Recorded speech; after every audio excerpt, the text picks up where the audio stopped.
Hujan dan angin kencang yang melanda Aceh Besar mengakibatkan pohon asam yang berada di jalan Desa Montasik Aceh Besar tumbang dan menimpa truk pengangkut pasir yang sedang melintas. Bagian depan truk ringsek setelah ditimpa pohon yang diperkirakan berumur puluhan tahun. Muhammad, supir truk, terjepit saat berupaya keluar menyelamatkan diri. Untungnya nyawa korban masih selamat meski mengalami cedera berat karena bagian pinggang dan kakinya terjepit. Tim SAR yang turun ke lokasi berupaya mengeluarkan korban dari dalam mobil. Satu unit eskavator dikerahkan untuk mengangkat pohon yang menimpa truk ini. Upaya evakuasi ini berlangsung dramatis, sebab petugas kesulitan mengeluarkan korban yang terjepit karena kekurangan peralatan.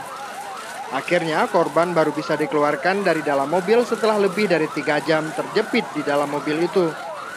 Korban langsung dilarikan ke Rumah Sakit Zainal Abidin Banda Aceh menggunakan mobil ambulan.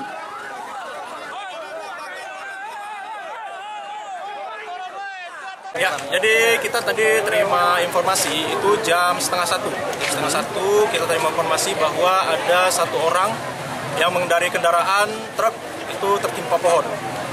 Itu kita berhasil menyelamatkan korban dalam waktu 3 jam dari keberangkatan kita. Akibat kejadian ini, jalan Desa Montasik tak dapat dilalui. Hingga Senin sore, pohon yang melintang di badan jalan belum juga dipindahkan.